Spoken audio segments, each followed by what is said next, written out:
En 2014, en Cadereyta, Jiménez, Nuevo León, ocurrió un derrame de hidrocarburos en un ducto por la refinería de petróleos mexicanos Pemex, provocando la contaminación del río San Juan, ocasionando daños en los ecosistemas del río, en los cultivos, en la calidad del agua para consumo humano, fauna silvestre y ganado.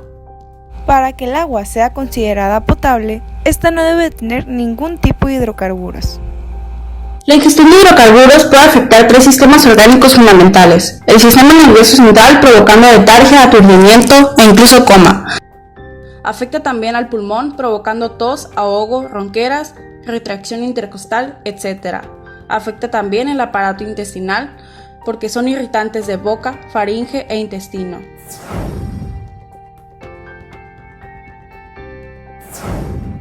Primero que nada, los hidrocarburos flotan en el río debido a la diferencia de densidad que presentan con respecto al agua, bloqueando de esta manera la penetración de la luz y el intercambio de gases.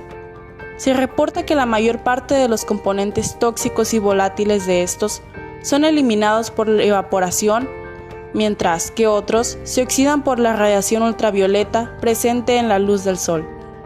La toxicidad de los hidrocarburos es variable, pero en general aquellos de mayor peso molecular son más tóxicos.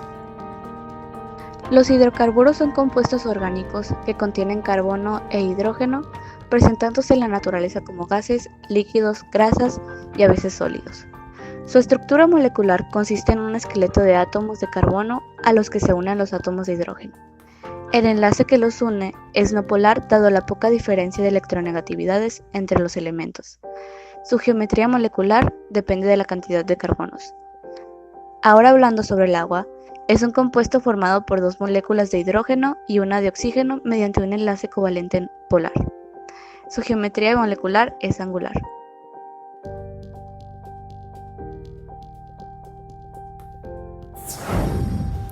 Propiedades físicas de los hidrocarburos. Punto de ebullición. Alcanos. Aumentan gradualmente al aumentar el número de carbonos y el peso molecular del alcano. Los alcanos ramificados hierven a una menor temperatura que el N-alcano con el mismo número de carbonos.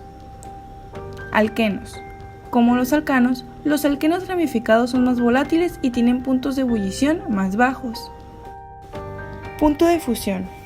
Alcanos. Aumenta al aumentar el peso molecular. Los alcanos con números pares de carbono se empacan mejor en una estructura sólida, lo que aumenta su punto de fusión. Viscosidad. Las viscosidades disminuyen a temperaturas mayores. Densidad. Alcanos. A medida que aumenta el número de carbonos, las fuerzas intermoleculares son mayores y por lo tanto la cohesión intermolecular.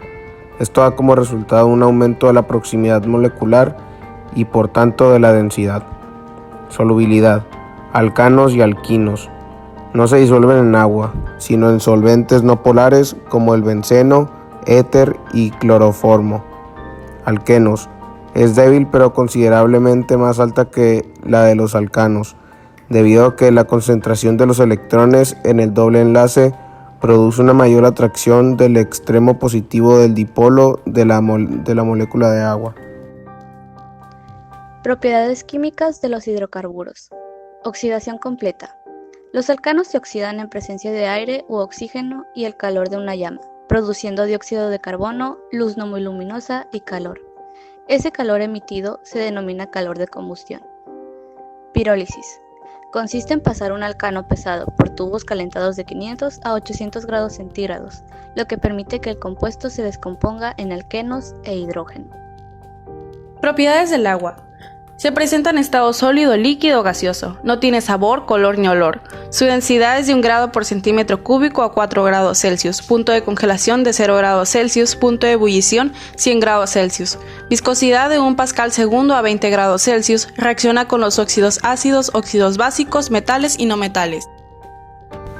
Las interacciones intermoleculares entre las sustancias químicas involucradas son: en los hidrocarburos, la fuerza de London van der Waals, y en el agua, los puentes de hidrógeno o enlaces de hidrógeno. Si intentamos juntar ambos compuestos, sería mediante la fuerza intermolecular dipolo-dipolo inducido, dado que se trata de una molécula polar, agua, y otra no polar, hidrocarburos. En este caso, la carga de una molécula polar provoca una distorsión en la nube electrónica de la molécula apolar y la convierte, de modo transitorio, en un dipolo. Gracias a la insolubilidad del petróleo en el agua, se pueden separar los compuestos mediante métodos físicos con cierta facilidad. Para dar tratamiento al agua contaminada, es factible recolectar el agua en depósitos de grandes cantidades, y gracias a que el petróleo tiende a flotar sobre el agua, es posible recolectar gran parte de los hidrocarburos. El método físico a aplicar sería la centrifugación, ya que es una alternativa efectiva con sustancias que tienen diferentes densidades. La centrifugación obliga a la mezcla a dar un movimiento giratorio con una fuerza de mayor intensidad que la fuerza gravitacional, provocando la sedimentación de un líquido sobre el otro. Para lograr un máximo grado de eficacia se pueden implementar o combinar diferentes estrategias. Una de ellas trata sobre el uso de membranas especiales o filtros, los cuales por su estructura se comportan como componentes hidrofóbicos. De esta manera estos materiales absorben los hidrocarburos y no el agua, y posteriormente se puede retirar el petróleo de estas membranas para volver a ser utilizadas. A la par, se utilizaría el método de fitorremediación, probado en países como Colombia.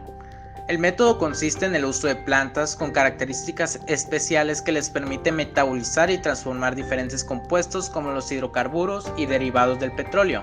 En específico, la fitodegradación permite la absorción de componentes contaminantes y los transforma en moléculas más simples como el CO2 y H2O. Entonces, de manera natural, el estado del agua volvería a su estado ideal y disminuyendo totalmente el problema mediante métodos factibles. Consideramos que no se ha hecho valer la obligación moral y social de Pemex en el entorno de la comunidad de Cadereyta Jiménez, ya que no se tomaron en cuenta las implicaciones que podrían conllevar el mal manejo de recursos, la falta de un correcto mantenimiento de las estructuras que llevan a cabo los procesos químicos, entre otros. Dado que se está haciendo un daño paulatino en el entorno, se está infringiendo uno de los apartados de la Constitución, que asegura que todo aquel que provee un impacto negativo en el ambiente debe encargarse de su restauración y debe pagar los daños provocados. Mi nombre es Daniel Arce.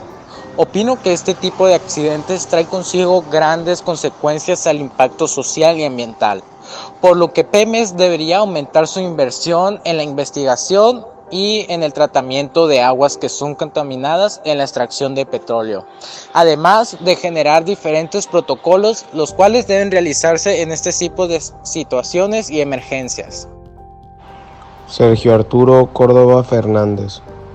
Siento que se debe tomar acción de inmediato para solucionar este problema, ya que tiene un impacto ambiental y social muy grande y es una contaminación grandísima. Gabriela Villa Ruiz. Podemos concluir que este es un problema serio que afrontamos día con día gracias a los métodos de extracción de este tipo de combustible. Debe comenzar a hacer un cambio más profundo que tan solo el hecho de limpiar aguas. Debemos comenzar a usar energías limpias y dejar de hacerle daño a nuestro planeta. Es algo que debemos de comenzar ya como sociedad. Erika Lorena Cota Jocobi. En conclusión, es importante que la ciudadanía se informe acerca de los daños y afectaciones que pueden tener por el mal manejo de los recursos naturales, para que así exijan a las autoridades pertinentes que el proceso de restauración sea el mayor provecho y avance posible en la restauración de este ecosistema. Laurelena Osuna Burgoyne. A pesar de que todos los días recibimos noticias acerca del impacto ambiental que generan nuestras acciones, solemos pensar que ese tipo de situaciones problemáticas están muy alejadas de nuestra realidad. En este caso, lo más viable es conocer la composición de las sustancias, además de sus propiedades, de tal manera que incluso la población que no es experta tenga una noción de lo que realmente es el problema. Es por esto que más que el hecho de informar sobre estas catástrofes, se deben presentar soluciones, o al menos hacerle saber a la población cómo debe actuar ante esto.